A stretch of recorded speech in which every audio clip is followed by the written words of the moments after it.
दोस्तों अस्सलाम वालेकुम। मेरा नाम शौकत इकबाल साजिद। तुस मेरा चैनल वेखियो रेवनी लाद वे शौकत इकबाल साजिद ते वज़ीर आला पंजाब के अहकामात मुताबिक पंजाब बारे जे एक खाता बनाओ तो सुख पाओ के हवाले नाल तेज़ी नाल काम जारी है। तो ये वास्ते कोई सरकारी फीस नहीं, कोई पटवारी नहीं, किसी तहसीलदार नूं कोई कश की रिश्वत देवन की जरूरत ही कोई नहीं। तुसी ब्लैकमेल ना हो।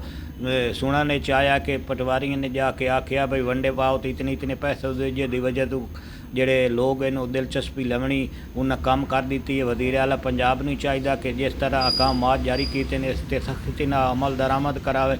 कमेटियां तश्कील दी हुई जेडे हर देहात जाके लोगों के वंडे अलहदा कर देवें ताकि लोगों के नित जेडे लड़ाई झगड़े के खदशात हैं वो ख़त्म हो सके तो लोगों जेडे अदालतों के उत्ते बोझ पाते उन्होंने कमी वाक़ आ सके। वंडा एक बनावना कानूनी तौर उत्ते पटवारी का काम है तो तहसीलदार तो अदालतों का काम है। ये जेडे वंडे जेडे बनावन वास्ते दिलचस्पी लवनी चाहिए है। जदों तुहाडे कोल महकमा माल का कोई अमला हो कि वंडा बनवा तुस इनकार बिल्कुल ना करो, अपने वंडे बनवाओ तो कोई ना कोई फीस है, कोई चीज़ ने मुफ्त का काम है। ये बड़ा इकदाम है वज़ीर आला पंजाब का तो तुस इस तू भरपूर फ़ायदा उठाओ।